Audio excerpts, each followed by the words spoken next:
हा व्हिडिओ प्रधानमंत्री सूक्ष्म खाद्य उद्योग उन्नयन योजनेअंतर्गत क्षमता बांधणी घटकाचा एक भाग म्हणून तयार करण्यात आला आहे.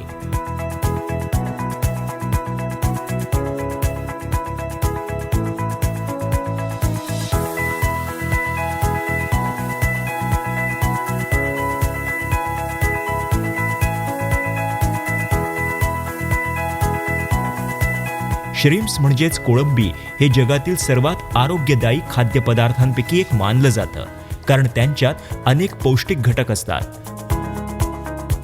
कोळंबीला प्रॉन्स किंवा झिंगा असंही म्हणतात. कोळंबी हा मांसाहारी खाद्यपदार्थ आहे जो समुद्रात किंवा गोड्या पाण्यात सापडतो. कोळंबी माणसाचा मानसिक आणि शारीरिक विकास वाढवण्यास मदत करते. कोळंबीमध्ये मुबलक प्रमाणात पोषक तत्व आढळतात. त्यामध्ये मॅग्नेशियम, कॅल्शियम, फॉस्फरस, पोटॅशियम, लोह, सोडियम आणि जस्त असते. याशिवाय प्रथिनं, कार्बोहायड्रेट्स, फॅट्स आणि चांगल्या कॅलरीज असतात, ज्यामुळे शरीर निरोगी राहण्यास मदत होते.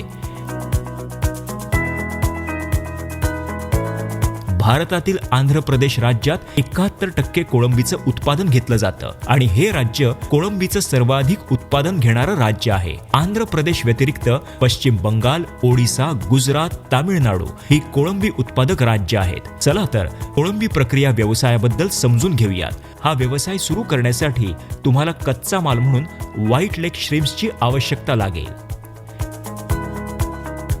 यंत्रसामग्रीमध्ये आपल्याला hatching tanks, culture lab, larval stage tanks, pumping station, field, sensor system, aerator, bubble प्रकाराने कोळंबी वॉशिंग, हायड्रो न्यूमॅटिक वॉशिंग, कोळंबी प्रतवारी मशीन, कोळंबी glazing machine, glaze hardening machine, IQF freezer, filling आणि सीलिंग मशीन, फ्रीजर चेंबर, साहित्य हाताळणी उपकरणे, चाचणी उपकरणे, पंपिंग स्टेशन, रेफ्रिजरेशन प्लांट याची आवश्यकता आहे. प्रक्रिया. कोळंबीच्या प्रक्रियेत प्रथमतः कोळंबी मासा बियाण्यांच्या निरीक्षण हॅचरी टाक्यांमध्ये काटेकोरपणे नियंत्रित वातावरणात केले जाते, ज्यासाठी व्हाईट लेग कोळंबीच्या बियाण्यापासून ते पोस्ट लार्वल अवस्थेपर्यंत त्यांच्या वाढीचं निरीक्षण वेगवेगळ्या हॅचरीमध्ये केलं जातं. अनुभवी सूक्ष्मजीवशास्त्रज्ञ कोळंबीचा आहार, खाद्य आणि पाण्याच्या गुणवत्तेची विशेष काळजी घेतात. जेव्हा कोळंबी पोस्ट लार्वल अवस्थेपर्यंत पोहोचतात तेव्हा त्यांना तलावांमध्ये स्थलांतरित केलं जातं, जेणेकरून प्रक्रिया करण्यापूर्वी आवश्यक आकार प्राप्त करू शकेल. इथे पोस्ट लार्वल बियाणे प्रथम नर्सरीच्या टाक्यांमध्ये आणले जातात, जिथे त्यांच्या खाद्य आणि आहाराचं काटेकोरपणे निरीक्षण केलं जातं. इथे 27 ते 30 दिवस त्यांच्या जीवनचक्राचं निरीक्षण केल्यानंतर त्यांना खारट पाण्याच्या तलावात टाकलं जातं. जेव्हा कोळंबींना इच्छित आकार आणि वाढ प्राप्त होते तेव्हा ते उष्णतारोधक ट्रकमध्ये भरून प्रक्रियेसाठी प्लांटमध्ये आणले जातात. इथे सर्वप्रथम या कोळंबींची गुणवत्ता चाचणी केली जाते आणि फक्त निरोगी तुकड्या पुढील प्रक्रियेसाठी पुढे पाठवल्या जातात. सर्वप्रथम या कोळंबी पाण्याने स्वच्छ केल्या जातात. नंतर त्यांना वर्गीकरण वाहकामध्ये टाकलं जातं, जिथे या कोळंबीचा डोक्याचा भाग हाताने वेगळा केला जातो. आता ही कोळंबी प्रतवारी मशीनमध्ये टाकली जाते. तिथे त्यांच्या आकारानुसार प्रतवार विभागणी केली जाते. आता या कोळंबींना इनलाईन कन्व्हेयरवर टाकलं जातं, जिथे कवच काढणं, कापणं आणि शिरा काढणं इत्यादी प्रक्रिया केली जाते. त्यानंतर ही कोळंबी गोठवली जातात आणि ग्लेझिंग मशीनमध्ये टाकली जाते. कडक झालेली कोळंबी ग्लेझिंग प्रक्रियेनंतर गोळा केली जाते, जी आवश्यक प्रमाणात पिशव्यांमध्ये बंद केली जाते आणि हवाबंद केली जाते. या पॅक केलेल्या पिशव्या मेटल डिटेक्टर्समधून मेटॅलिक अशुद्धता तपासण्यासाठी पास केल्या जातात आणि नंतर शीतगृहामध्ये -80°C किंवा कमी तापमानात ठेवल्या जातात, जिथून ते गुणवत्ता चाचणी केल्यानंतर विविध ठिकाणी विक्रीसाठी पाठवल्या जातात. प्रक्रिया संक्षेप. कोळंबीच्या प्रक्रियेत प्रथमतः कोळंबीच्या बियांच्या वाढीचं निरीक्षण हॅचरी टाक्यांमध्ये काटेकोरपणे नियंत्रित वातावरणात केलं जातं. जेव्हा कोळंबी इच्छित आकार आणि वाढ प्राप्त करतात तेव्हा त्यांच्यावर प्रक्रिया केली जाते, जिथे प्रथम गुणवत्ता चाचणी केली जाते. त्यानंतर ते पाण्याने स्वच्छ केले जातात. नंतर कोळंबीचा डोक्याचा भाग हाताने वेगळा केला जातो आणि त्यांच्या आकारानुसार प्रतवार विभागणी केली जाते. डिशेलिंग, कटिंग आणि डेव्हनिंग केल्यानंतर कोळंबी थंड करण्यासाठी ब्लास्टर फ्रीजरमध्ये ठेवतात. कोळंबीचे ग्लेझिंग केल्यानंतर ते आवश्यक प्रमाणात बंद केल्या जातात आणि नियंत्रित तापमानात ठेवल्या जातात. त्यानंतर गुणवत्तेची चाचणी करून त्याचा बाजारात पुरवठा केला जातो.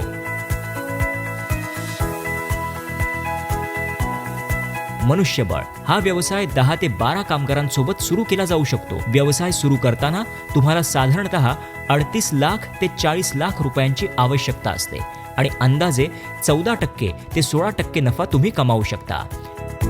FSSAI नियमावली तुम्हाला सांगतो की अन्न उत्पादन मानक आणि अन्न मिश्रित घटकांनुसार कोळंबी प्रक्रियेत FSSAI द्वारे निर्धारित मानक 2.6 मत्स्य उत्पादने, 2.6.1 मासे आणि मासे उत्पादन 2.6.1.1 गोठलेले कोळंबी वापरणे आवश्यक आहे. याशिवाय उत्पादनाच्या पॅकेजिंगसाठी FSSAI ची सामान्य आवश्यकता पॅकेजिंग रेग्युलेशन नंबर 2.1.1 वापरणे अनिवार्य आहे.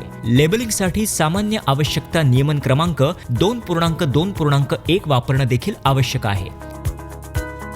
आत्मनिर्भर भारत मोहिमेअंतर्गत प्रधानमंत्री सूक्ष्म खाद्य उद्योग उन्नयन योजना म्हणजेच PMFME एक अखिल भारतीय केंद्र पुरस्कृत योजना आहे, ज्यामध्ये केंद्र आणि राज्य सरकारमध्ये या पद्धतीने खर्च विभागून घेतला जातो. ही योजना 2020-21 ते 2024-25 या 5 वर्षांच्या कालावधीसाठी लागू असेल. या योजनेद्वारे 2 लाख सूक्ष्म अन्न प्रक्रिया युनिट्सना थेट मदत, आर्थिक, तांत्रिक, विपणन आणि ब्रँडिंगसाठी अर्थसहाय्य मिळेल. वैयक्तिक उद्योग 35% दराने बँक कर्जाशी निगडीत भांडवल अर्थसहाय्य घेऊ शकतात. कमाल अनुदान 10 लाखांपर्यंत असू शकते. लाभार्थ्याने किमान 10% योगदान देणे आवश्यक आहे. शेतकरी उत्पादक संस्था FPOs, स्वयंसहाय्यता समूह SHGS आणि उत्पादक सहकारी संस्थांसारख्या समूह उपक्रमांना भांडवली गुंतवणुकीसाठी 35% क्रेडिट लिंक अनुदानाचा लाभ देखील मिळतो. स्वयंसहाय्यता समूहांना अर्थात SHG यांना बीज भांडवल रुपये 40,000 रुपये प्रति सदस्य SHG फेडरेशन स्तरावर मिळू शकेल. योजनेअंतर्गत सामायिक पायाभूत सुविधा, प्रयोगशाळा, उष्मायन केंद्र, गोदाम, शीतगृह इत्यादी सारख्या सामान्य सेवांसाठी 35% बँक कर्जाशी निगडीत अनुदानाची तरतूद आहे. अन्न प्रक्रिया उद्योग मंत्रालयाद्वारे राबवण्यात येणाऱ्या PMFME योजना तसंच ऑपरेशन ग्रीन्स इत्यादी योजनांची तपशीलवार माहिती मंत्रालयाच्या वेबसाईट www.mofpi.nic.in वर उपलब्ध आहे. PMFME तसंच ऑपरेशन ग्रीन्स योजनांच्या माहितीसाठी तुम्ही 0130-228-1089 या क्रमांकावर संपर्क साधू शकता. निफ्टेम वेबसाईटच्या PMFME लिंकवर फूड प्रोसेसिंगवरील उद्योग माहिती आणि व्हिडिओ उपलब्ध आहेत.